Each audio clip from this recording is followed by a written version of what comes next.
Hello and welcome to Decorating Pages. I am your host Kim Wannop. Hello, how are you? How you been? How you doing? It's an off day. It's not our regular Tuesday. It's going to be a fun one. Something out of the ordinary. I've been so busy with work that I couldn't get this up on Tuesday. Sorry. But we're here. We're here on Thursday. I'm not going to apologize. This is what working in Hollywood is. It's really busy. And when you're a mom and a set decorator and a podcaster and the governor for the Emmys, sometimes all things collide. And it's fun. It's fun stuff. Happy to be working in Los Angeles, and it's quiet on our little Sunset Gower lot, but it's nice. I mean, I have so many memories of working at Sunset Gower from one of my first jobs on American Dreams that it's just cool to me to get the opportunity to work at all of these different lots. And I should say this week, we pulled off a Hollywood miracle, I like to say, of finding out that a sofa that came back for a second season didn't really make it that well over the hiatus and was really like kind of torn apart, and not because really it was just cheaply made. And a lot of times you buy cheap furniture because it looks good, not for the quality but for the price and how it's gonna look. So Warner Brothers Upholstery pulled it off in 2.5 days and reupholstered the whole thing. My buyer, Ashley Rice, went and found the almost precise match for the fabric downtown and got it on set literally 20 minutes before they started shooting. It was a very close call. I kept thinking in my head, you can't do this anywhere else. You can't. You can't. You work in Hollywood with all of these resources and the creativity and the craftsmanship that is here, and I am just so thankful to be able to work in a city that has those resources. I know New York does. I'm sure Atlanta does. I'm sure Toronto, Vancouver.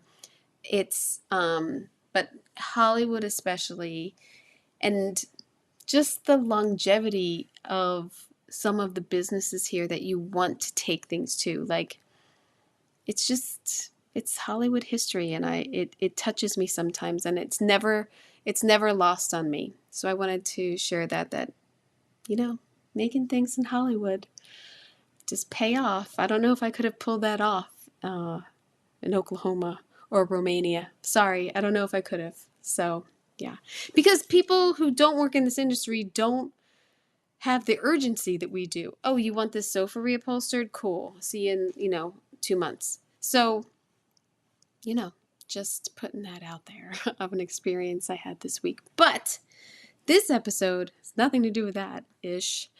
I am very sad that Stephen Colbert is leaving the airwaves, and not just him per se, but the whole show. I have always loved late night television. I used to stay up way too many nights and watch Letterman and watch the Late Late Show. I mean, I'm just always been a night owl. So it really was something to, the commercials leading up to it. And Thursday night was always the best because all the new movies would come out on Friday and all the actors would be on the late shows those nights. I just watched Carson and Letterman and then watched Letterman. And, I think unfortunately in the last couple of years, you just watch clips of things.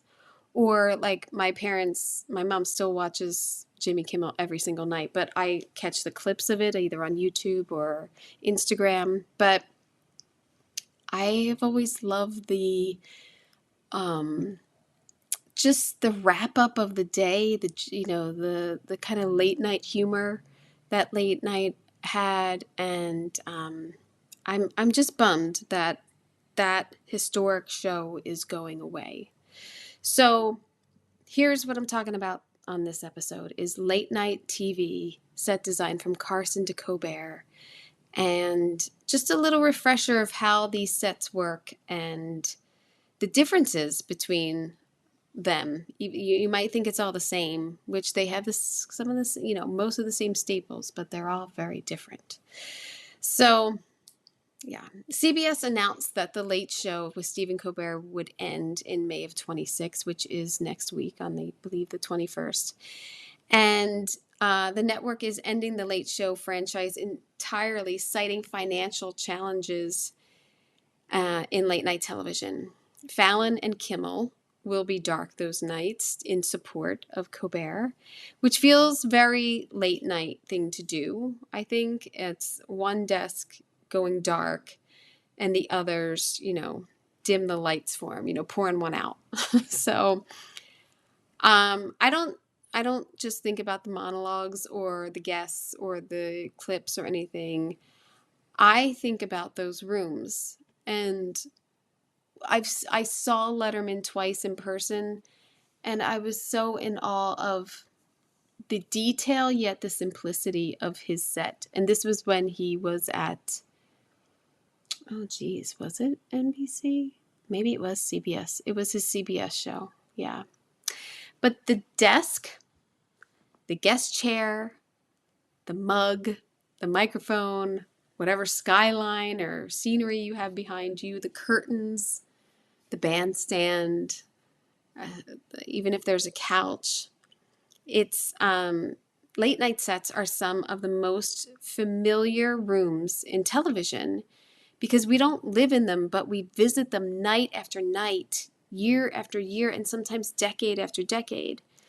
And when one of those rooms disappears, it feels personal. I cried when Letterman went off the air.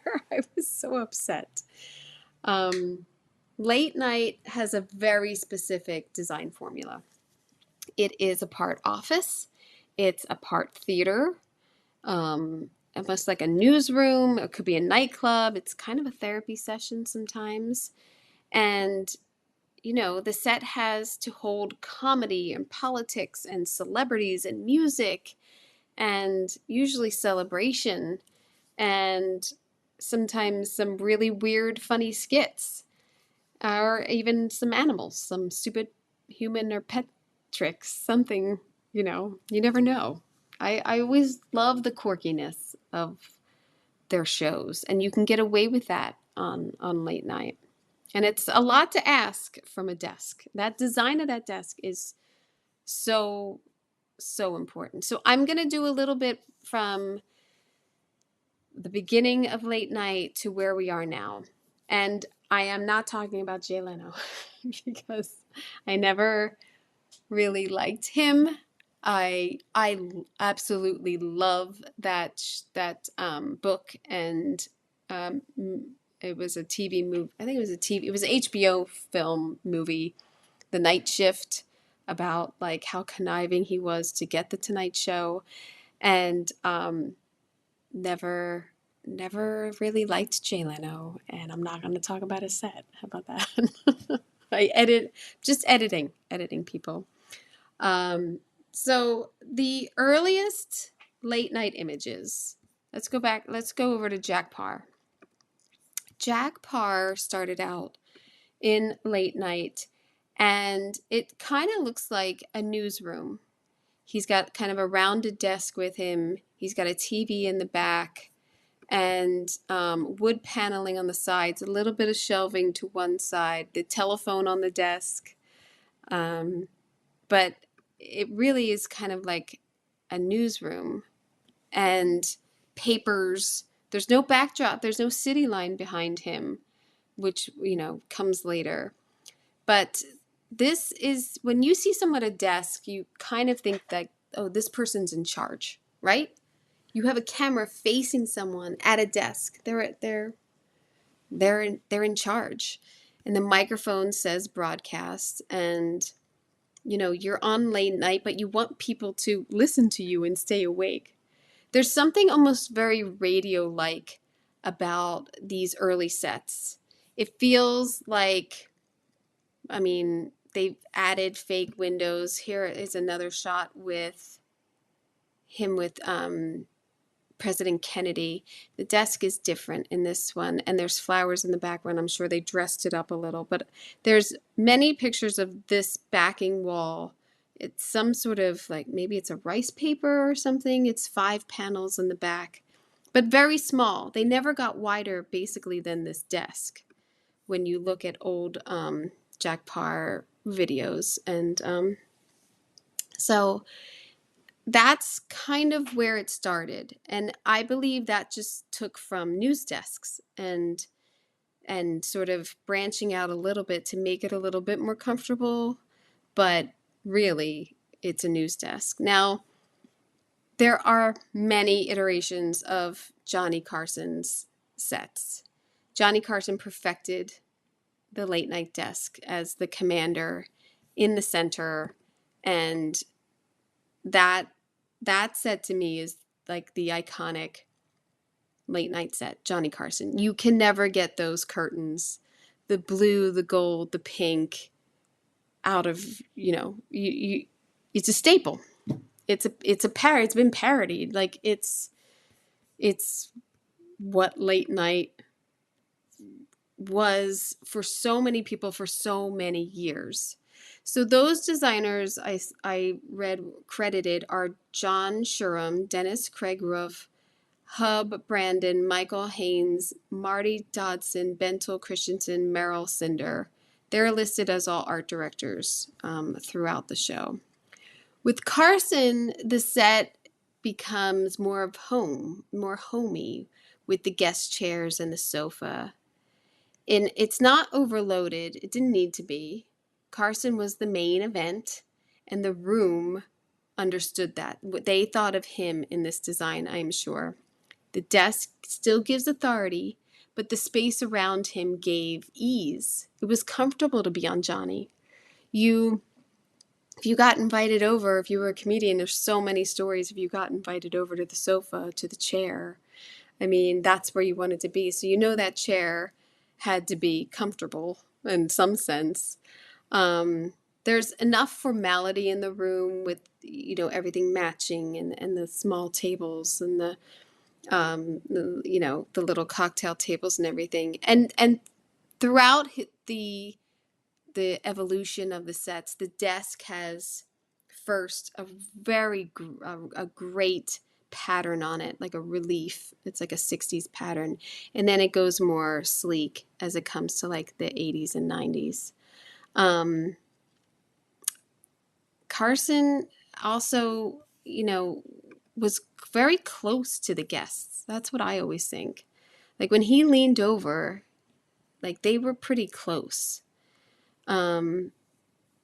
There's not any visual clutter in this. I do think that there was a lot of greens in the back of him on some sets, but I think that all lends to this California vibe also. Some of his backdrops were very California vibe, and a California cityscape, and especially I guess moving the show to California, they really embraced that once they brought it over.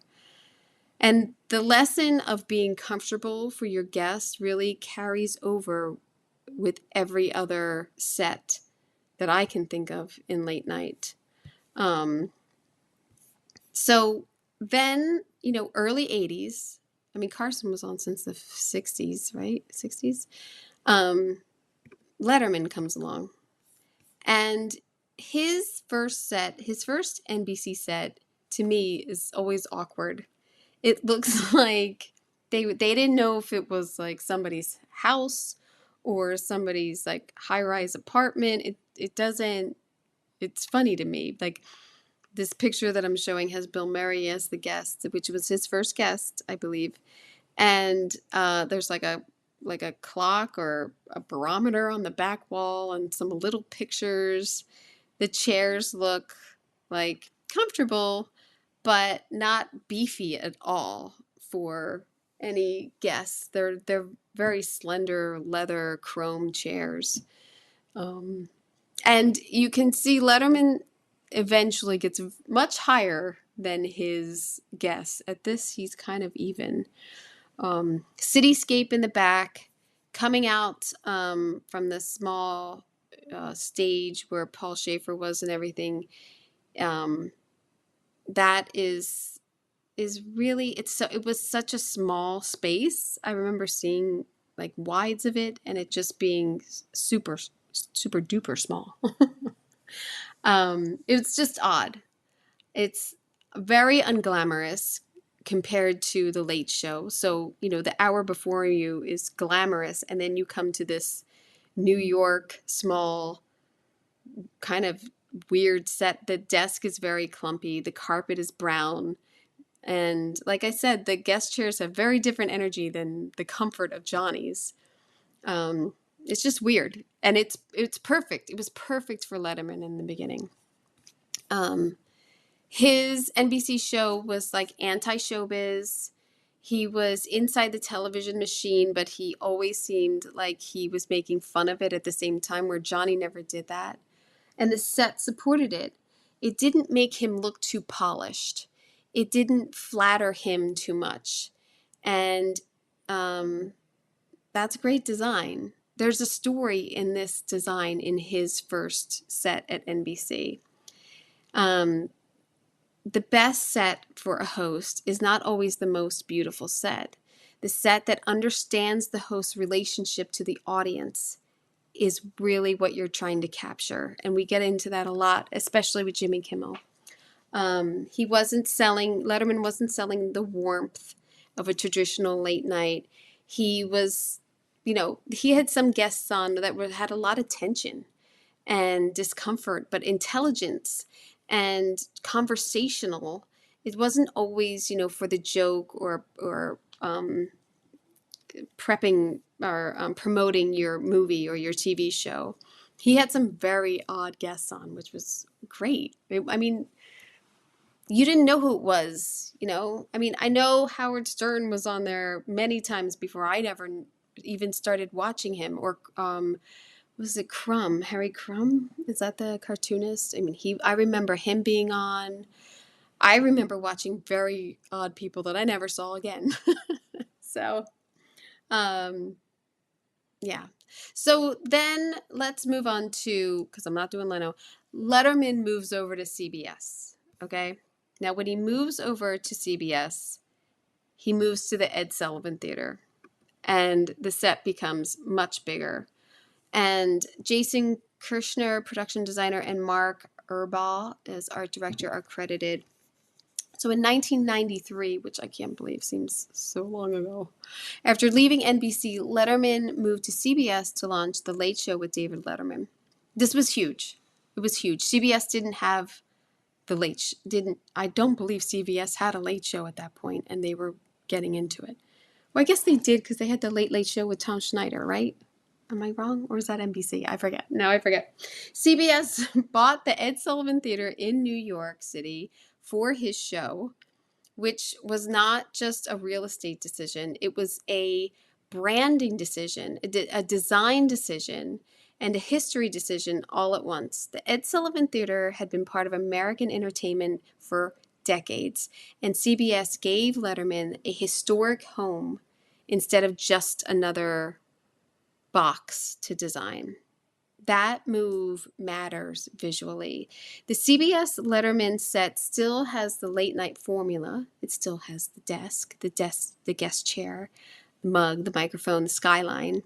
But suddenly the room had more polish. He'd stepped up. With NBC, he stepped up his game too. He didn't keep that odd set the whole time. But which I think is this shot. This is this Letterman? Now I'm even confused myself. Is this Letterman at CBS or NBC? This is CBS. This is NBC, I believe. So he got more polished over the years, even at NBC, and the skyline and those like model buildings in the back, and the window that he used to break every time he threw a card into. The blue chairs the gray and brown dust. Yes, this is the set I went to see. It's still the microphone. So when he moved over to the Ed Sullivan Theater, it did become bigger and much taller, and this huge Brooklyn Bridge out the back, that whole setting in the back, and the bridges. It was really pretty. I mean, it's a really pretty view, skyline view, without doing like the buildings of New York City. The bridges I thought was really, even visually and just storytelling wise, the bridge from like telling a story from beginning to end, and the formula of an interview. So the desk is more refined. The frame just feels more complete, and it's more of a show. Like they really stepped up. The lighting is better. And although the weirdness of his shows and skits, are still there, it's much more polished show. It's a great contrast from his NBC and his first set. So, yeah. CBS Letterman felt that the same guy had been given a historic theater and was trying to very hard not to act impressed. I feel like it was grand for him and that he was slightly embarrassed of how great it looked. Because there's a huge, like I said, there's a huge difference in scale. And it made it very legitimate that your show is now being put into a theater instead of, I think he had like maybe 80 people. No, that other one. Yeah, I don't know. No, I forget. I mean, there was like 80 people, maybe. So, yeah. It's important to remember that the Ed Sullivan Theater is not just another television studio. It opened in 1927 as the Hammerstein Theater, built by Arthur Hammerstein in honor of his father, Oscar Hammerstein,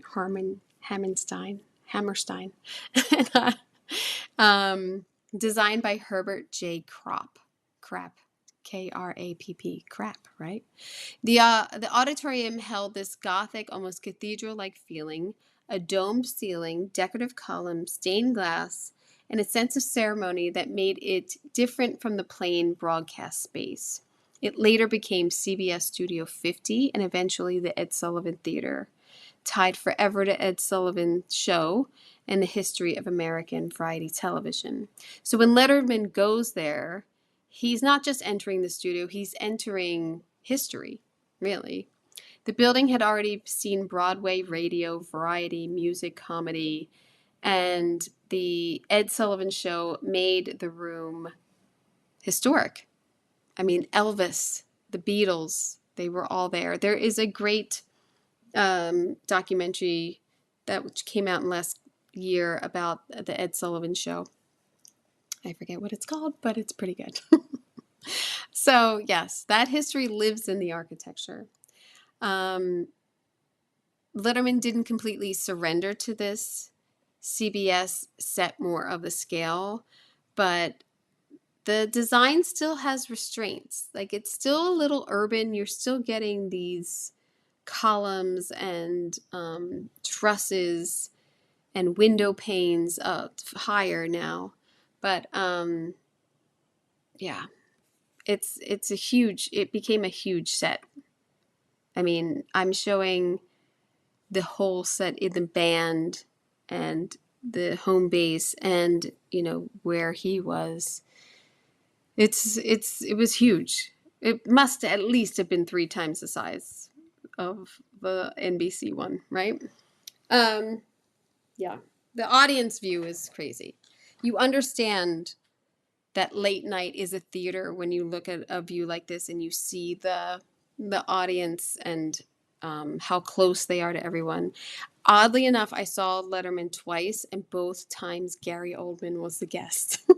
How crazy is that? I don't even remember what he was promoting, but I saw him twice on the same show. It's crazy. So yeah. All right, let's move on to the history too of the Ed Sullivan of Stephen Colbert, because he takes it over. He took it over in 2015. And the Ed Sullivan Theater changes again. They give it so much more height and so much more openness. I don't know if it's openness. It's just more height. I feel like you see the comparison of, like, the camera really never went above the windows or the skyline or the band, I should say, on Letterman. But when you, on Colbert, they constantly wrap around from up top, or he goes down this side steps. And so, yeah, I saw an interview where he went over to the stage and said, I wanted to feel it, and I wanted to feel where I should stand. And he went and he stood. And when he looked up, it was the same spot as Ed Sullivan. Like, he had picked the same spot where he felt most comfortable. So they flipped it. Letterman went to when you're looking at the stage, Letterman's interview and desk was on the right, and Colbert's is on the left. Production designed by Jim Finnegan and Larry Hartman. I read credited. Colbert's version of the set embraces the theater's architecture instead of hiding it. The design team highlighted the columns and the balcony feeling and the stained glass. The decorative ornamentation that was already in the building, they enhanced. This historical character of the Ed Sullivan Theater comes through a lot more in the Stephen Colbert design, rather than not hiding it with Letterman, but not making it about the architecture that's existing, I would say. Jack Morton. Oh, I have Jack Morton as the designer also. I guess I have that wrong. I think it's Jack Morton. Maybe it's Jack Morton now. All right, I got to change that. Jack Morton's design team described Colbert's goal as featuring the original architecture of the theater while making the space feel intimate for the show. And he has a great website, Jack Morton. I think it's jackmorton.com or design, showing a lot of the sets on there. It's a completely different philosophy from Letterman. Letterman occupied the theater while Colbert restored the theater in the design. Letterman's leadership to the room felt ironic, where Colbert's relationship to the room feels ceremonial. And that makes sense because Colbert is a very different performer. Even with the satire and the sharpness, Colbert understands ritual. He understands performance history and the weight of standing in the room that he held cultural moments for him before. He's very in awe of having this theater be his set. The columns aren't hidden, like I said, like these beautiful columns. I don't know if I can zoom in, but they're all very intricate, and the staircase sort of enhances it, and the lighting is great. So, yeah, I really loved what they did with the set, and there's a lot of red, white, and blue in there too. I also like how the desk and the chairs of Colbert are higher. Like, they're on a platform, which I don't think I can't think of any other. I think Arsenio was up on a platform, wasn't he? 2 steps to get up to the desk and the chairs for the Late Show Colbert. So I think I don't have to pick a favorite. I mean, classically, I would pick Letterman, but I really do love what they did with reinventing this theater, and I'm so sad that it's over. Yeah, yeah, it's just a smart design for late night, and it fits him very well. So he also has a red carpet underneath the desk, which I feels again really makes it important. That red carpet really pops even the blue chairs and his wood desk. There's red lighting on other spots, but even when he has guests, it really pops them. You can see it better in this picture from just last week when what is it, Talk Force 5? Jimmy Kimmel, Seth Meyers, John Oliver, Jimmy Fallon, and Stephen Colbert had a podcast during COVID, and so they were all on his show. I don't know if this one aired yet, but they have the picture out already, and I love how the columns are highlighted behind them. And they brought in like the sofa, which has a straight edge, and then it curves at the end, which is nice. So if you have this many people, the last person on the sofa can still see the host, which is pretty nice.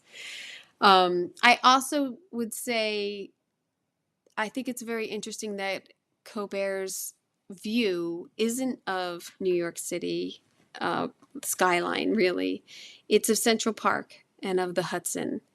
And that really shows some restraint and something different than everyone else. I mean, I know Letterman did the bridges, but before that he had the skyline.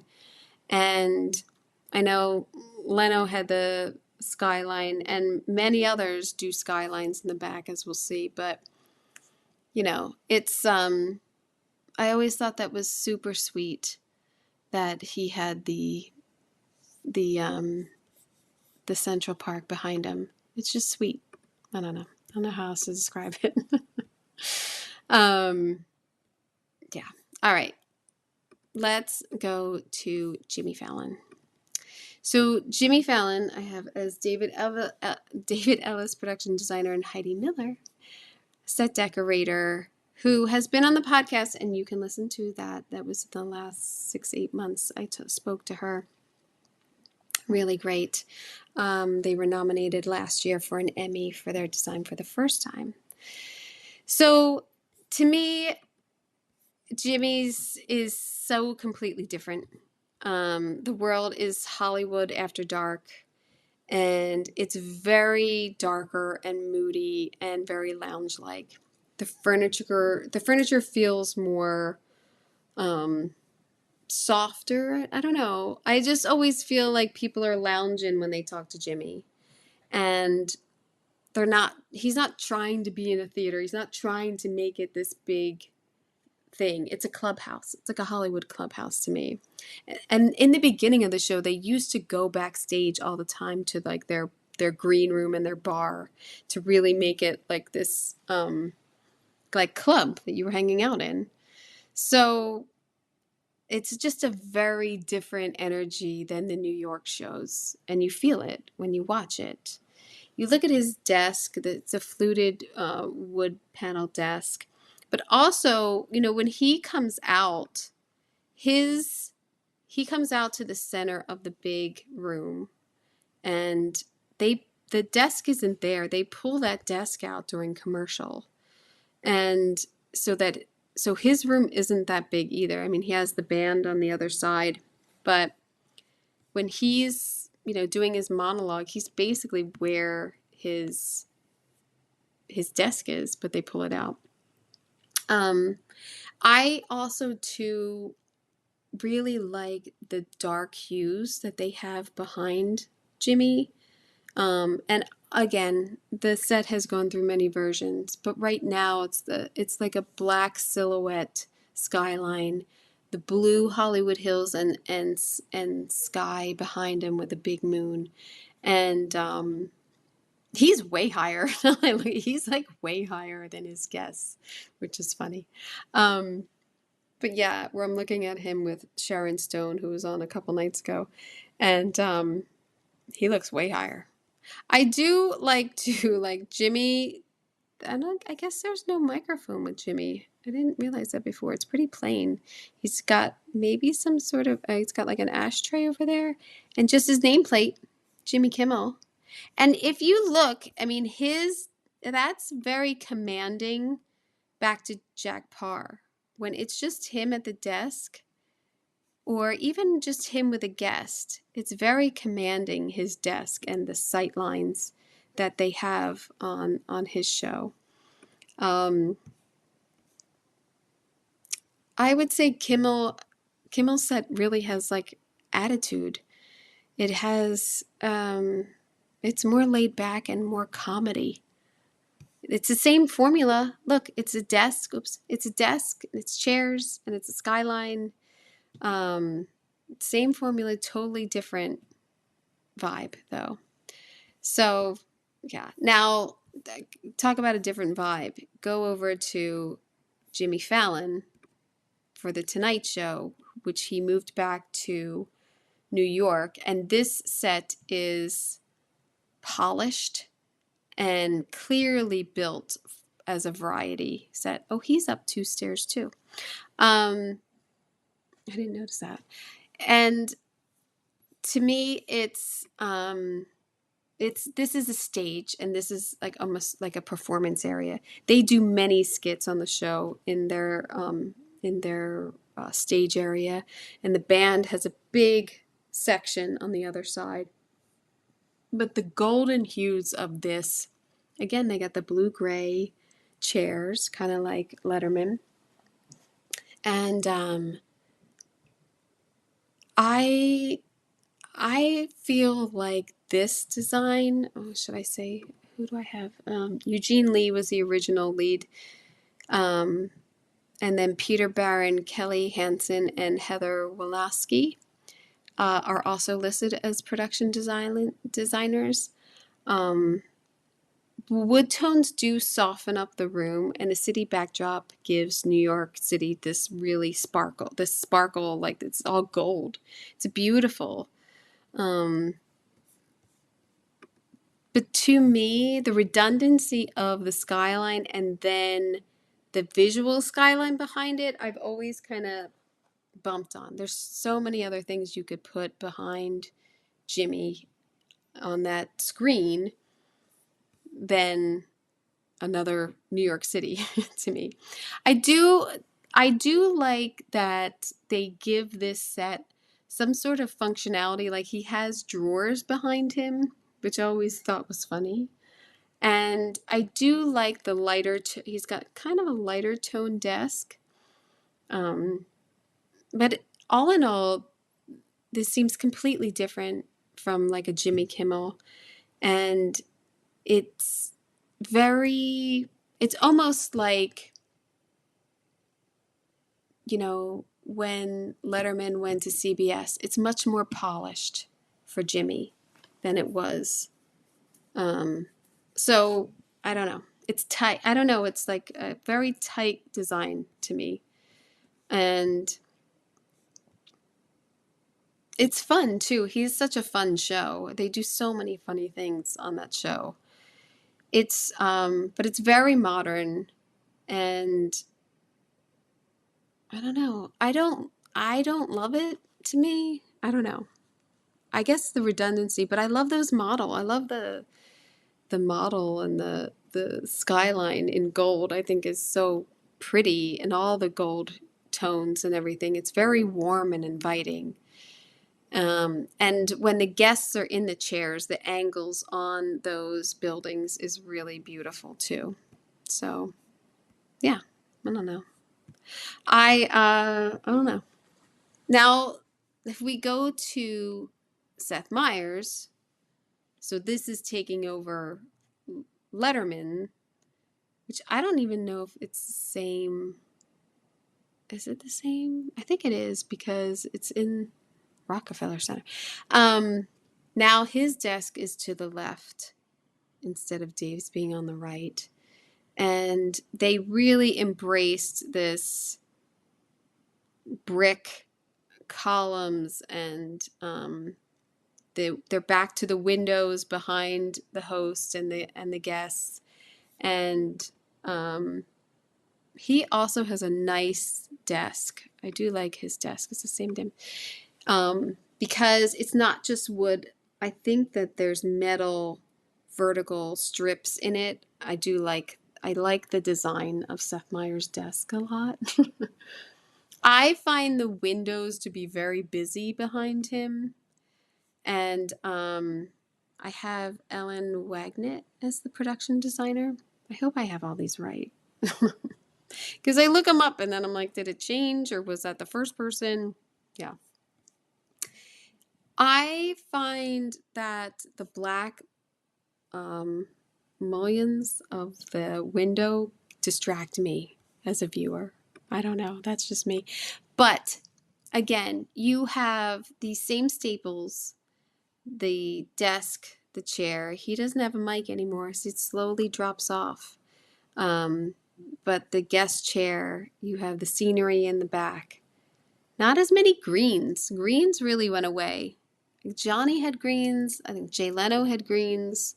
But you don't see any greens. Not Kimmel, not Colbert, not even CBS Letterman. Well, not even NBC.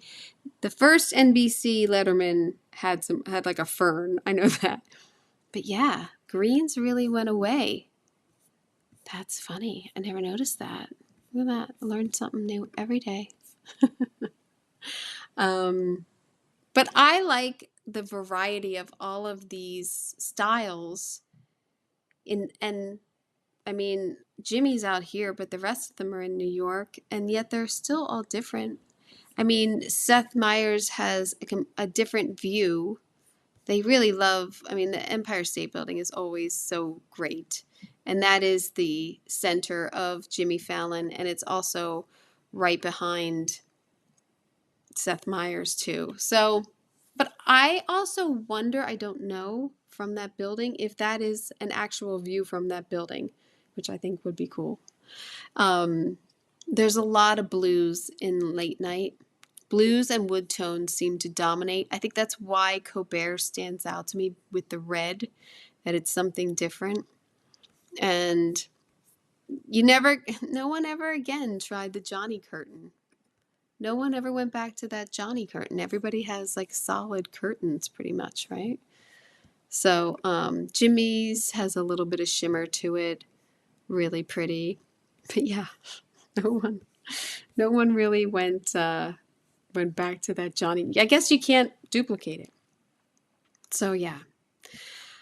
I would say Carson's set says comfort and control and command, where Letterman's NBC is a night show for you don't know what you're going to get because you don't, where are we? His CBS show is down to business and again, I think in control. Colbert is, the majestic theater and bringing that bigness into the show with him. Intelligence and ceremony and Kimmel is Hollywood After Dark. It's a fun time. And Fallon, I would say, is like a high class New York. And Seth Meyers is kind of like, I mean, it could be a writer's room. It could with a great view. I don't know. And that's why late night design is so specific. But these rooms are doing work, to get the audience comfortable night after night. But it's also a brand. I mean, they're branding themselves. And it's work. You've got to perform comedy there. You might have some very uncomfortable interviews there. So a late night set has to be familiar enough that you instantly know where you are, but specific enough that you know what show it is. You get the feeling of the host from the set. It's a very interesting way to design sets, that it has to be familiar, but at the same time it has to reflect the host's and the show's message. It's a very thin line, hard line to walk, I think, in design to convey all that, because your shots are basically home base, at the desk, at the talent, over the band, musical act, back at home base. I mean, you need to perfect those 4 shots. And it's hard. It's hard to do. I dare say I don't think that is easy to pull off an iconic late night set at all. I think it's very hard. But that's set decorating. That's production design. It's never just about the furniture. It's what the furniture is bringing to the story and the story of late night and what the mood is of this host and of the show. Now, late night is also now built for clips. And like I said, I don't watch some of these shows anymore. I just see the clips. So those shots, the monologue, the musical performance, the thumbnail of them at the desk telling a joke have become critical in conveying your design quickly. Yeah. I mean, the format can change here and there, but the sets somewhat stay, the staples stay the same. I mean, we lost the microphone over time. That's kind of a bummer. I didn't realize that. So, the set tells us what kind of night we're about to have, really.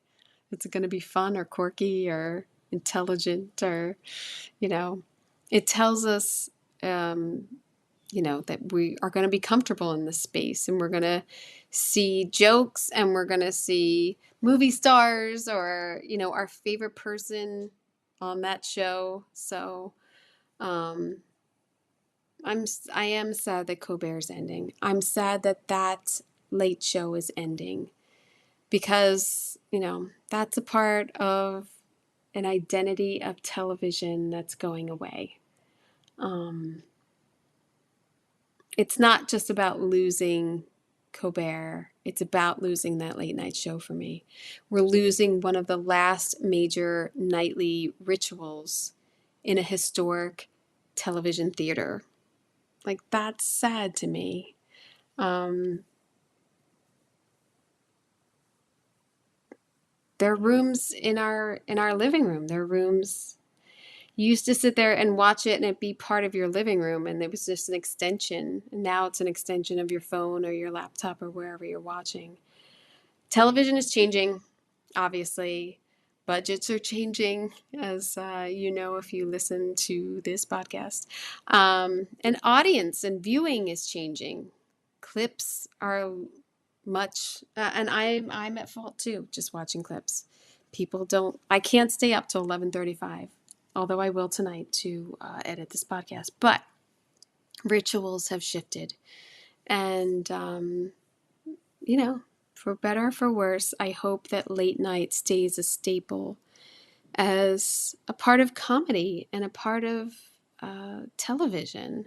The desk still matters. The skyline still matters. And the chair and the room. Looking back at these sets from the early broadcast desk to Carson's iconic set to both sets of Letterman, the evolution of the Ed Sullivan Theater, all of these, you can see how late night can be so different, but the same. Same desk, different host, different feelings from a different desk. But no Leno. Not doing Leno. So that's it. I thought I'd just analyze some late night. Again, you can listen to Heidi Miller talk about Jimmy Kimmel on a previous episode. It was great to speak with her. I've got some great set photos, and they do a lot of sketches on that show. And she is constantly busy decorating that. And I'm sure, and I hope, again, another Emmy contender this year. So what else? I have this month's Gold Room episode, which I released earlier in the week, a little late.